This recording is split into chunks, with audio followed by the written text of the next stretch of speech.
Hello viewers, Namaste. This is Dr. Kavya, fertility expert, 49 Hospitals, Vizag branch. ఈ వీడియోలో మనం తెలుసుకుంటుంది ఏంటి అంటే గర్భసంచిలో గడ్డలు ఉండడం మూలంగా మనకి ప్రెగ్నెన్సీ అనేది వస్తుందా రాదా అని చాలా మంది అడుగుతూ ఉంటారు. దాని గురించి నేను డిస్కస్ చేయాలనుకుంటున్నాను. గర్భసంచిలో గడ్డలు అనేవి ఫైబ్రాయిడ్స్ అంటారనమాట. ఈ ఫైబ్రాయిడ్ గడ్డలు అనేవి గర్భసంచి యొక్క మజిల్స్ నుంచి ఫార్మ్ అవుతుంది. జనరల్ గా ఇది జెనెటికల్ కండిషన్ అనే చెప్పుకోవాలి. అంటే మన పేరెంట్స్ ఉండడం కానీ మన సిస్టర్స్ ఉండడం కానీ జరుగుతుంది. లేదంటే స్పొరాడిక్ గా గర్భసంచి తత్వం వల్ల ఉండి గడ్డలు ఏర్పడే అవకాశం ఉంటుంది అనమాట. సో పేషెంట్ ని బట్టి డిఫరెంట్ టైప్స్ ఆఫ్ ఏరియాస్ లో గడ్డలు ఉండే అవకాశం అనేది ఉంటుంది. గర్భసంచి మొత్తము భాగంలో అన్నమాట పైన గానీ ఉంటే, గర్భసంచి పైన గానీ ఉంటే ప్రెగ్నెన్సీ అనేది జనరల్ గా ఎఫెక్ట్ అయ్యే అవకాశం అనేది ఉండదు. వాటిని మనం సబ్సీరోజల్ ఫైబ్రాయిడ్స్ అంటాం. ఒకటి చిన్న ఫైబ్రాయిడ్ ఉంది అంటే ఎఫెక్ట్ అయ్యే అవకాశం అనేది ఉంటుంది. అదే ఒక 10 centimetre fibroid, anything more than 7 centimetre fibroid గర్భసంచిలో ఉంది అంటే ప్రెగ్నెన్సీ కోసం మీరు ట్రై చేస్తున్నా సరే రావడలేదు అంటే మాత్రం మనం అది ఒక కండిషన్ గా పరిగణించవచ్చు అనమాట. అంటే మయోమెక్టమీ అంటే గర్భసంచి యొక్క దగ్గర నుంచి ఫైబ్రాయిడ్ ని రిమూవ్ చేసుకోవడం అనేది బెటర్. సెకండ్, గర్భసంచి మజిల్ లో కొంతమందికి గడ్డలనే ఉంటాయి అన్నమాట. అది small size of the fibroid ని బట్టి డాక్టర్ డిసైడ్ చేస్తారు మనకి ఆపరేషన్ పడుతుందా ఆపరేషన్ పడదా అని చెప్పేసి.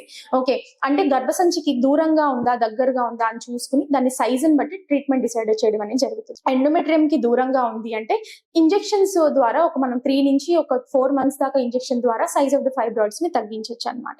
థర్డ్ కేటగిరీ ఆఫ్ ఫైబ్రాయిడ్స్ అంటే మూడో రకం ఏంటంటే గర్భసంచి లోపల భాగంలో ఉంటాయి. ఈ ఫైబ్రాయిడ్స్ ని సబ్మ్యూకోజల్ ఫైబ్రాయిడ్స్ అంటారు. ఈ ఫైబ్రాయిడ్స్ ఏవైతే ఉన్నాయో ఈ ఫైబ్రాయిడ్స్ డెఫినెట్లీ ప్రెగ్నెన్సీ కాకుండా హిండర్ చేసే అవకాశం అనేది ఎక్కువ ఉంటుంది. డెఫినెట్లీ సబ్మ్యూకోజల్ ఫైబ్రాయిడ్ ఉన్న పేషెంట్ కి ట్రీట్మెంట్ అనేది పడుతుంది. టైప్ ఆఫ్ ఫైబ్రాయిడ్స్ అంటే గర్భసంచి లోపల ఉన్న ఫైబ్రాయిడ్స్ లో కూడా రకరకాలు ఉంటాయి. అంటే పిలకల్లాగా ఉంటాయి ఫైబ్రాయిడ్స్ కొంతమందికి, లేదు అంటే గర్భసంచికి ఆనుకుని అతుకుని ఉంటాయి అనమాట.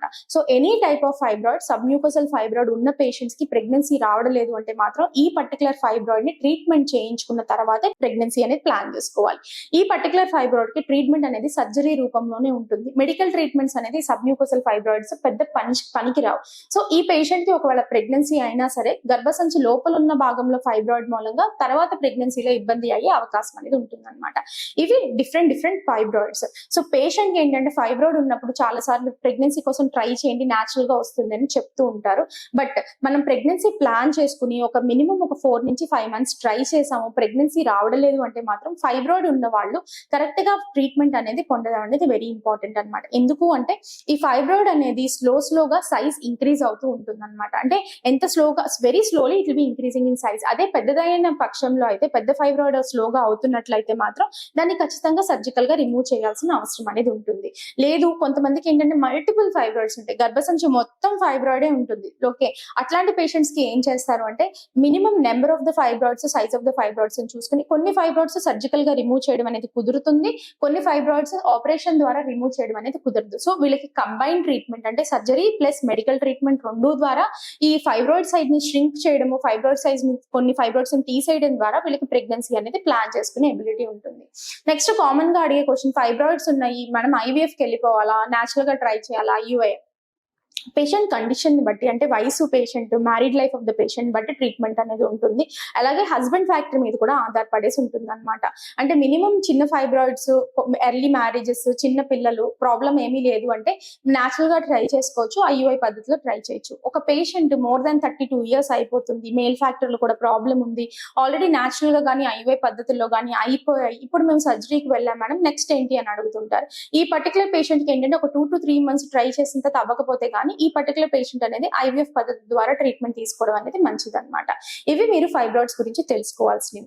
ఒకవేళ మనకి ఆల్రెడీ పిల్లలు ఉన్నారు మేడం, మాకు ఆల్రెడీ ప్రెగ్నెన్సీస్ బేబీస్ ఉన్నారు, ఫైబ్రాయిడ్ అనేది ఉంది, ఫైబ్రాయిడ్ కి ట్రీట్మెంట్ అవసరం అని ఇది నెక్స్ట్ అడిగే క్వశ్చన్ అనమాట.